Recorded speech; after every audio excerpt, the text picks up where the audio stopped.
जय हिंद बच्चों, हमारे यूट्यूब चैनल स्टडी विद शरण में आपका स्वागत है।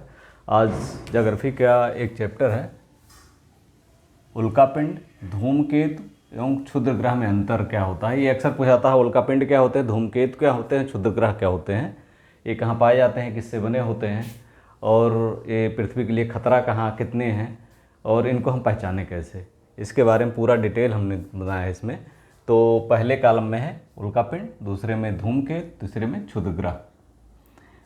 उल्कापिंड की बात की जाए तो ये अत्यंत सूक्ष्म ब्रह्मांडीय पिंड होते हैं। ये फ्रीक्वेंटली पूरे ब्रह्मांड विचरण करते रहते हैं। दूसरा, धूमकेतु जो होते हैं सूर्य से दूर अंधेरे क्षेत्रों में रहते हैं, अनियमित और असममित कक्षा में घूमते रहते हैं और कभी कभी सूर्य के सामने भी जाते हैं। क्षुद्र ग्रह जो होते हैं मंगल एवं बृहस्पति के बीच की कक्षा में पाए जाते हैं और ये छोटे से लेकर सैकड़ों किलोमीटर बड़े पिंड हैं। दूसरे नंबर पर देखा जाए तो धूल और गैस से निर्मित ये पिंड होते हैं। जो उल्कापिंड होते हैं धूल और गैस से निर्मित होते हैं, और धूमकेतु जो होते हैं धूल, बर्फ एवं हिमानी गैसों से निर्मित होते हैं, यानी बर्फ की मात्रा इसमें ज़्यादा होती है और भाप बनती है जब ये गर्म होते हैं। क्षुद्र ग्रह जो होते हैं ये ग्रहों के विस्फोट के फलस्वरूप टूटे खंडों से बने होते थे। ये 40,000 से ज़्यादा, मंगल और बृहस्पति की कक्षा के बीच में 40,000 से ज़्यादा क्षुद्र ग्रह हैं, और ये ग्रहों के विस्फोट के फलस्वरूप जो टुकड़े बने वो मंगल और बृहस्पति की कक्षा के बीच में चक्कर लगा रहे हैं।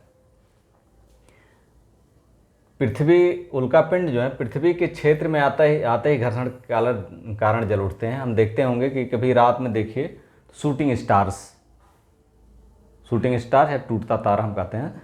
तो जो उल्कापिंड होते हैं वो जब आते हैं पृथ्वी के घर्षण क्षेत्र में बहुत तेज़ी से प्रवेश करते हैं, इसकी वजह से जल करके कभी राख हो करके नीचे गिर जाते हैं और कभी बिना जले हुए नीचे गिरते हैं। ये पृथ्वी के लिए खतरा नहीं है, इनको टूटता तारा कहा जाता है। और जब सूर्य के समीप धूमकेतु जो होते हैं, अब ये चूँकि बर्फ, धूल और हिमानी गैसों से निर्मित होते हैं, तो जब सूर्य के समीप कभी गुजरते हैं कई सैकड़ों सालों में, वर्षों में, लाखों वर्षों में, सैकड़ों सालों में, तो लंबे समय के बाद जाते हैं, तो इनकी जो गैस होती है गैस जब गर्म होती है तो भाप बन के उड़ती है, तो इनके पीछे आगे बढ़ते हैं, पीछे फुहारा छूटती है और वो पूंछ की तरह दिखाई देती है।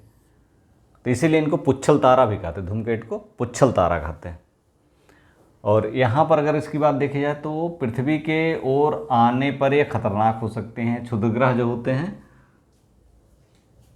जब ये चूँकि मंगल और बृहस्पति कक्षा में और कई किलोमीटर, सैकड़ों किलोमीटर के आकार तक के, छोटे से लेकर सैकड़ों किलोमीटर आकार तक के हो सकते हैं, तो इसलिए जब भी पृथ्वी के अगर भटक करके पृथ्वी कक्षा में आ गए तो खतरनाक हो सकते हैं। जैसे बैकाल झील का निर्माण जब हुआ है, बैकाल झील जहाँ बनी है, तो ऐसा माना था कि वहाँ पर एस्ट्रॉयड टकराया होगा। लोनार झील महाराष्ट्र की इंडिया में अगर आप देखते हैं, डायनासोर कैसे विलुप्त हुए, तो ऐसा माना था कि कोई क्षुद्र ग्रह टकराया और सैकड़ों हजारों वर्षों तक आसमान में इतनी धूल रही कि वो सूरज की रोशनी नीचे पहुंची नहीं और डायनासोर विलुप्त हो गए। चौथे बिंदु पर देखते हैं, पृथ्वी पहुंचने से पूर्व कुछ उल्कापिंड जो होते हैं वो जल जाते हैं, तो उन्हें मेटोर्स या उल्कास्म कहते हैं, और जो जलते नहीं उन्हें उल्कापिंड कहते हैं, जो बिना जले गिर जाते हैं पृथ्वी पर।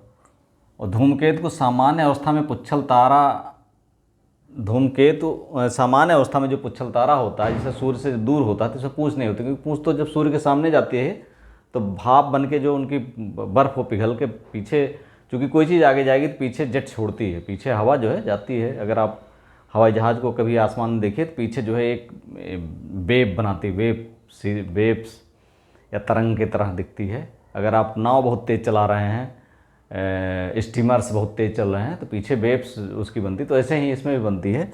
तो पूंछ दिखती है, पूंछ की तरह होती है, लेकिन जब ये दूर होता है सूर्य से तो उसमें पूंछ नहीं होती है और उसे उस सब स्थिति में कोमा कहते हैं। क्या कहते हैं? कोमा। ठीक।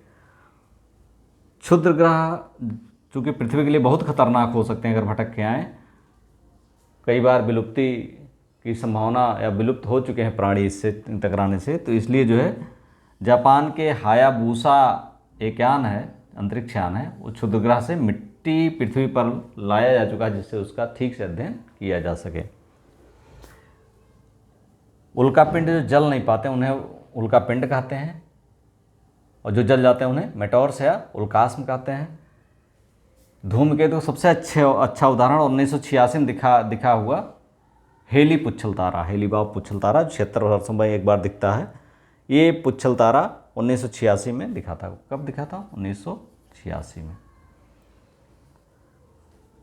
क्षुद्र ग्रह चूंकि खतरनाक होते हैं इसलिए रोबोट आधारित नासा ने 2015 में एक एस्ट्रॉयड रीडायरेक्शन मिशन, यानी अगर कोई इस तरह क्षुद्र ग्रह पृथ्वी के करीब आता है तो उसको रिडायरेक्ट किया जा सके, यहाँ से पृथ्वी से दूर किया जा सके, इसके लिए एक मिशन बना रहा है जिससे रोबोटिक यंत्रों से या रोबोटिक जो यान है, रोबोटिक यान से उसको सीधे टकरा करके उसको उसकी गिरफ्त को परिवर्तित किया जा सके। तो आप, हमें उम्मीद है कि आप जो है समझ गए होंगे उल्कापिंड किसे कहते हैं और धूमकेतु किसे कहते हैं, क्षुद्र ग्रह किसे कहते हैं, इसमें अंतर क्या है। वीडियो अच्छा लगा like subscribe and share. Thank you for watching.